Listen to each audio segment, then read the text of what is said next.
I don't think the women value men's leadership. I think women want chauffeurs, because if women valued men's leadership, they would do what they were told. But instead, they want to be able to tell a man how to lead, where to lead them, and when to lead them there. Men typically equate manhood to physicality, and that is a false equation. Because if you look at it, if you have 100 men, and I'm just saying you're using them as the source, there's going to be some men who are incapacitated, some men who are handicapped. There are some men who just will not be as physically stronger than the next man. He may feel inadequate. He may feel like there's certain things that he just cannot do for you because he does not have the means. And I think that would mess with a man's ego and make him feel a little bit less than. To some women, they're making enough money to where they're comfortable and they will not need your help. If you run into a woman who has enough money to fulfill her own lifestyle, then she's not going to need you to hold that place. Was this your experience with the woman that made more money than you? I wasn't the leader, bro, when I dated a chick who had more money than me. Trust me. What? Bro, what are you talking about, man? Man, I don't look like Tay Diggs in the face, man. She let me know. Come on, I'm telling the truth. I'm telling so, and I'm short. Shit. So and I'm short. Are you bro? Are you crazy? Willie, that's not my experience. Are you crazy? Short too, and not making more, man. Man, you better be humble, bro. The average man better be humble. Not my experience. Lying. You're right. You're lying. Okay, so let me say by way of observation, I have observed in relationships with friends, when the woman is the breadwinner. Yes. Boy, does it get super complicated. It gets so but complicated. there's two things that are happening. You know why? Because everybody has to retrain their brain. So there's two things that are happening at the same time. Yep. One, she may feel it's a little bit challenging to regard him as the head of the household when she's the one paying for the household. So let me get to that real quick. This is good. This is good. We got to bring into the conversation now this idea of particularly Black men and Black women. Black women are under the impression that when they become accomplished and they make more money, that Black men are intimidated by them. Do you not agree that some are? It's ridiculous. It is ridiculous. Okay. There's a huge difference between being intimidated and turned off. Okay. Because I have seen this firsthand from some of our sisters who carry this like a badge. I'm gonna get crass for a second.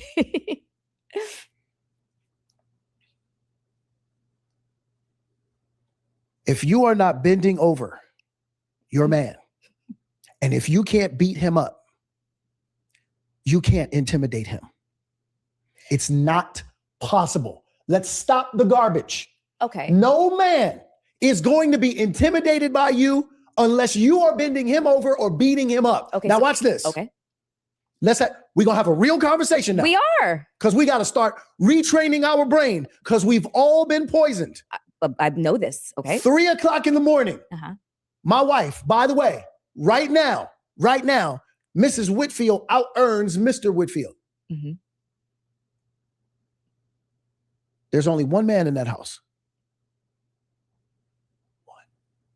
At 3:00 in the morning, when my wife wakes up and she says, babe, I heard his house. Babe, I heard something.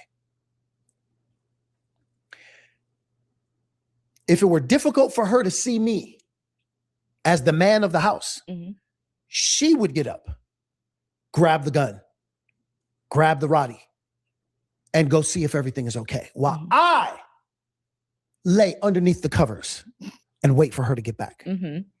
There's one man in that house. I don't care listen, be a boss outside that house. When you come in here, you are Mrs., not Mr. I am the leader of my house, not because I tell anybody what to do. I'm too smart for that. My wife is from the South Side of Chicago. I'm from Brooklyn, New York. If we don't do life right in our house, somebody will die. That's it's true. You understand? Yes, you guys are both tough cookies. I do not tell my wife what to do. I show my wife what to do. That's what makes me the leader of the house. Okay. In what way? I am the model that everyone in the house mirrors. Okay. We talking about getting into shape. You talked about what do you see on social media? You in the gym. Mr. Whitfield is in the gym. Yes.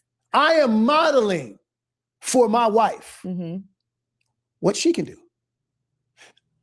Whenever there is a what I call a spirited verbal joust going on between the two of us, I have to model for my wife this volume.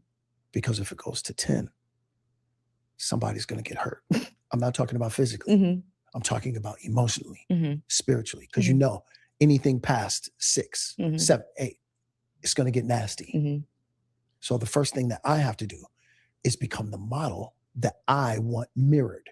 Okay, but so the money has nothing to do with the leadership. Okay, but let me ask you this, because you and Sally are a perfect example. Correct me if I'm wrong. Yep. It hasn't always been that way where she out earns you. Absolutely not. This is absolutely not. Not. So this is relatively, in the grand scheme of 23 years, fairly new. And Sally is her in Hollywood right now. No question. Showrunner for the Gilded Age. She is a boss. She is a boss. From top to bottom. Yes, she is. She's her right now. Yes. But so this is fairly new in the grand scheme of a 23-year marriage and a 28-year relationship. Yes. So there has been time to adjust because it happened incrementally. Yeah. When you're talking about a woman who comes to the table initially and she is a 6 or 7 figure earner and she's trying to attract a mate, we're going back to the intimidation thing. So what?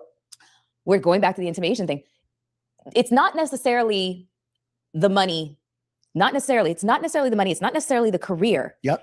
It's the access that is afforded to that woman that could be the source of intimidation for a man because he does not have the same access that she does. She doesn't have the same doors opening. And in addition to that, there's a certain type of man that is in her sphere that earns the same as she does, if not more. So it's not necessarily that the intimidation that when women are talking about he's intimidated by me, that's too simplistic. But I want you to remember this. But hold on, that's too simplistic. Yeah. It's the intimidation of the situation that she finds herself in. It's the other men in her sphere that really is the intimidation factor. The men that he's imagining, because she might just be surrounded by a bunch of white men that she finds repulsive. Yeah, but see, this is why my book is so important. Can a woman genuinely respect a man's leadership when she pays most of the bills? If I may, if you guys don't mind. Dondre, I forgot to say his name. He was on the Cosby Show, if I'm not mistaken. He was on All My Children too. Plus, he's extremely good looking. He's probably tall, so I'm pretty sure a woman wouldn't mind paying his bills. But when you look like Tracy Morgan in the face, like me, man, you can't have no woman. Shit, you better try your best to be the breadwinner, because a person like me, man, if whomever I'm with, if they're paying the bills, man, they're the man of the house, you know? And so that's how most men really are. 90% of men don't look like that guy. And he could pretend that she's a hood chick from the south side of Chicago. She went to one of the most premier private schools in Chicago. I can't think of the name of it. So she's not really from he's trying to make it seem like, she's just, like a down to earth chick like everybody else. That's not true. That's not true. Neither is he. He was on TV when he was 10 years old. So these people, he's only speaking for himself. This is the dumbest advice that a man could give other men. You know, that's the dumbest thing. As a man, if you do find someone making more than you as a woman, if your woman is making more than you, you got to humble yourself, man. You got to humble yourself as a man. You ain't the man of the house. She is. And that's the damn truth. I'm going to land the plane there. Hopefully the echo is gone. I'm trying to fix that back here. You're good. I don't think that the women value men's leadership. I think women want chauffeurs, because if women valued men's leadership, they would do what they were told. But instead, they want to be able to tell a man how to lead, where to lead them, and when to lead them there. So, and if you look at most women, they prove they don't value men's leadership by the fact that they are unruly, emotionally unkempt, and again, alone. Because typically, you get what you work for and what you are. So if you want a man and don't have one, it's probably because you haven't done the work to get the man you want. So you keep turning down the man that you do deserve, turning them into pay pigs or extorting them for attention, all that shit that women, a lot of women do now. But for the most part, I don't think there's an argument that can be made that said that that would prove that most women want a man's leadership, because none of them they already think being submissive is like one of the 7 deadly sins. And they want the accountability of a child, the privilege of being a woman, and then you're saying the authority of a man without any of the responsibility to make those decisions. So it's just the idea that women don't need men, or women can value man's leadership because they make more money. She gonna treat you like a son, like they were son, husband, their kids. Now they're gonna treat you treat their husband like a child because she makes more money than you. I'm not even gonna get too pissed off too early with this, talking about listen and obedience and stupid shit like that. But this is what I will say to the concept. Men typically equate manhood to physicality, and that is a false equation. Because if you look at it, if you have 100 men, and I'm just saying you're using them as the source, there's going to be some men who are incapacitated, some men who are handicapped.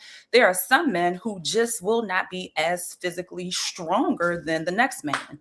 If you look at the army, of course, you're going to put out your soldiers, which are going to be your young in their prime because they're physically, but they don't have the mental capacity to run the army. That's why you have commanders and the commander in chief.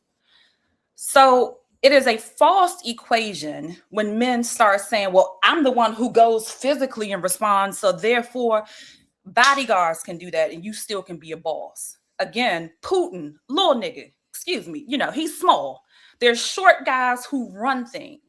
When you compare men, the 100 men in a group, there may be the strongest, most muscular dude. He may be puss. He may be very gullible, where you can have a guy that's 5'8" that's running stuff.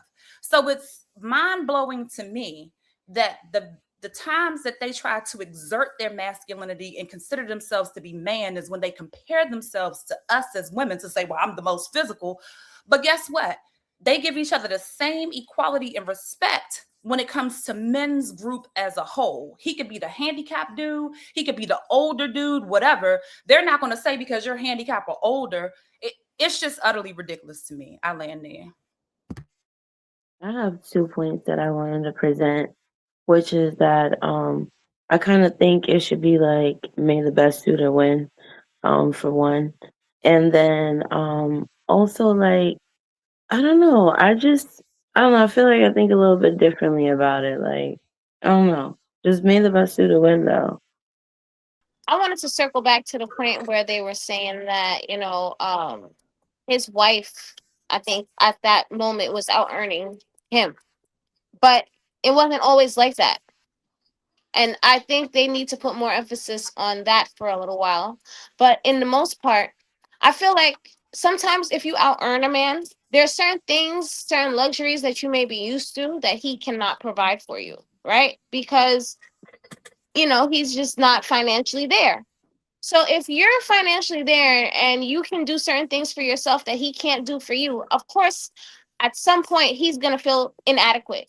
I might not use the word intimidated, but he may feel inadequate. He may feel like there's certain things that he just cannot do for you because he does not have the means.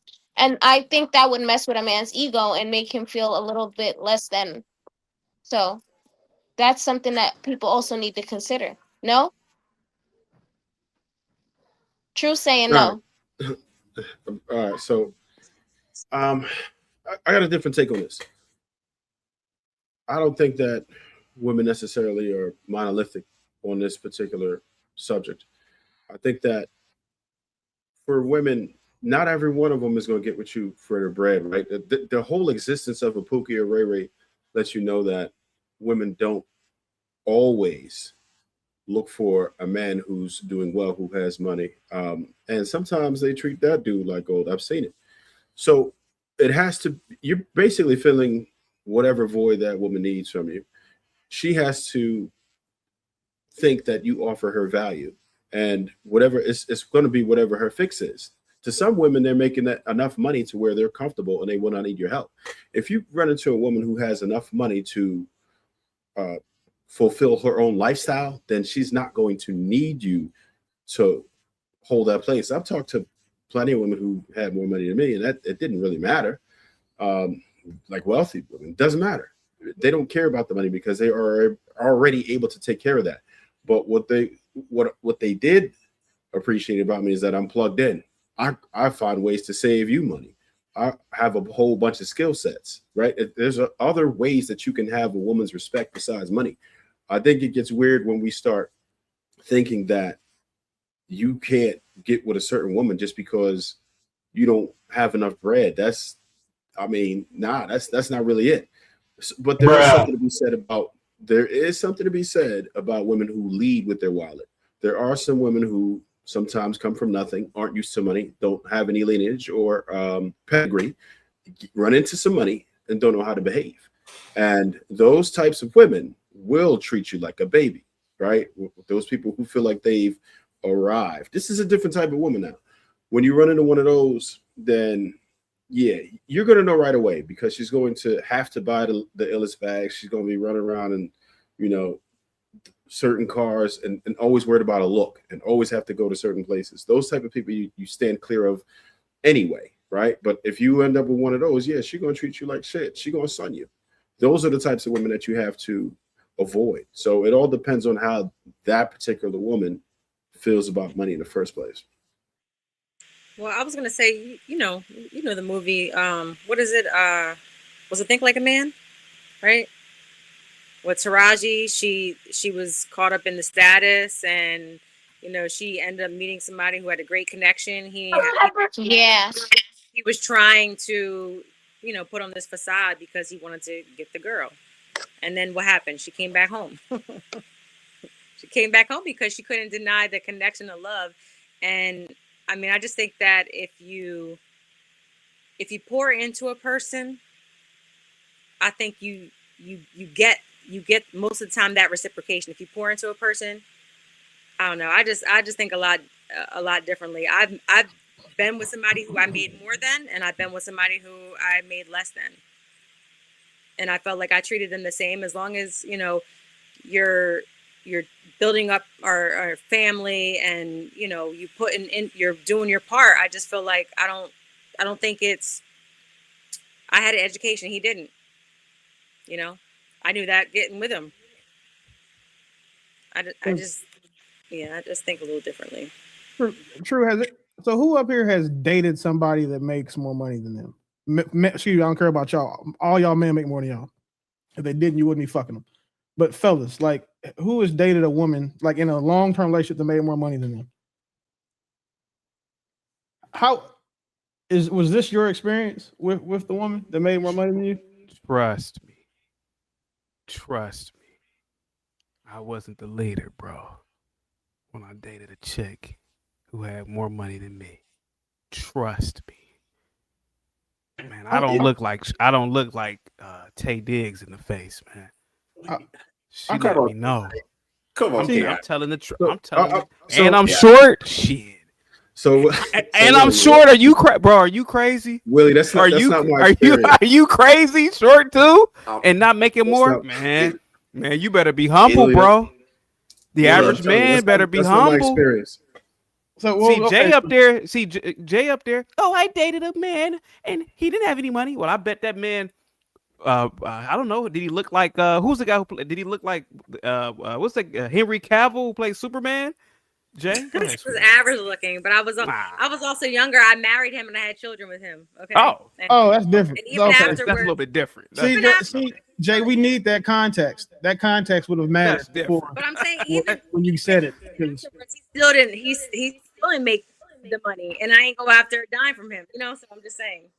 I feel like all the women that make more money than me are either unattractive or sell pussy. So like I haven't run into it yet.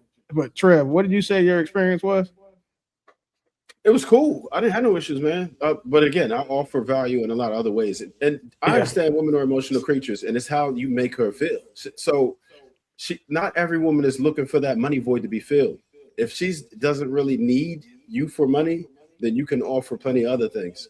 There's nigga, you also a super nigga. I'm not a super nigga.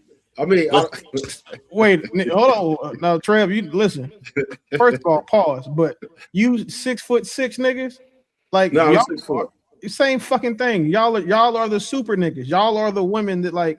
Do you know the bitches treat me like I'm 5'11" or 5'9" because I'm only 6 feet tall.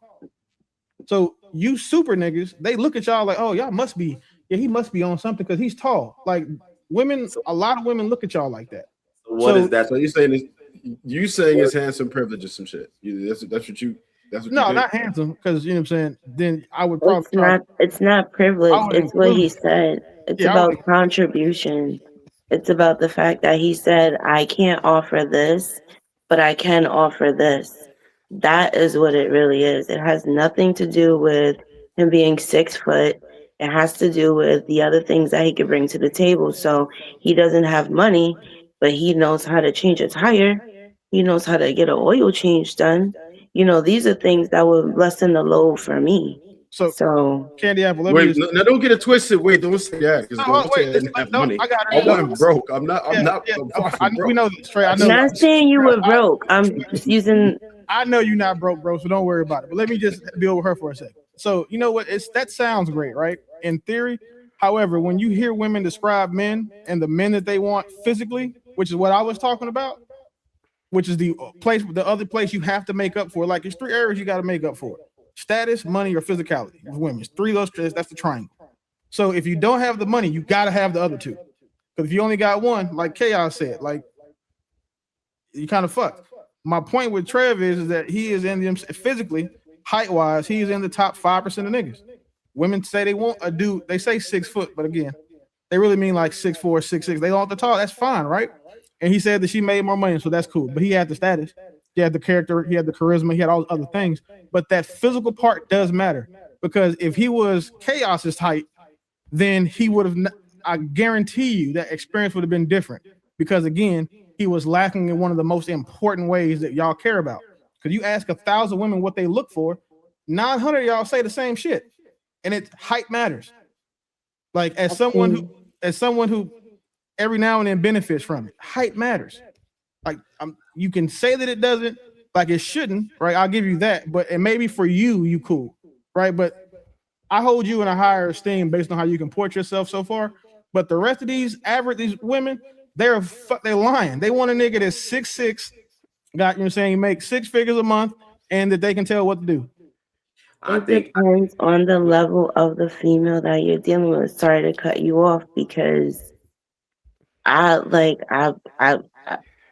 totally different from that. Like, and I see a lot of women that are around me that will move differently.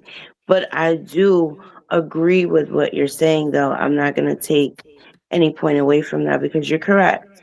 But I just do want to shed light on the fact that there are more than just a handful of women that don't look for a dude that's 6'6". Like, he could be 6'6" and dumb as shit. Like, what can I do with that? Like, but then when you do think about procreation, like you think about like the better characteristics. You know what I mean? Like, you don't want the worst ones.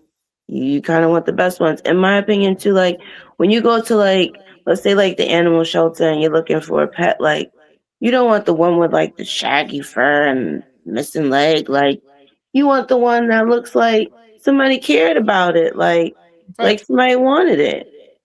No, Candy, yeah, you are a very, very beautiful soul. Unfortunately, the world does not work that way. Imagine being under 5'10" over at your girlfriend's home, who earns more than you, and your legs are dangling off of her kitchen stool. Man, she looking at you like, man, this is a sorry ass. I listen, you're a sweetheart, but that's not how the world really works. That's some movie stuff. It's unfortunate. And you can't be a leader in a situation like that with your legs dangling. And she like, damn, man, this dude, it's no. Women it's better not even date. Women treat men that are under 6 feet tall like they all sit Indian style still, like applesauce still. That's how they view men.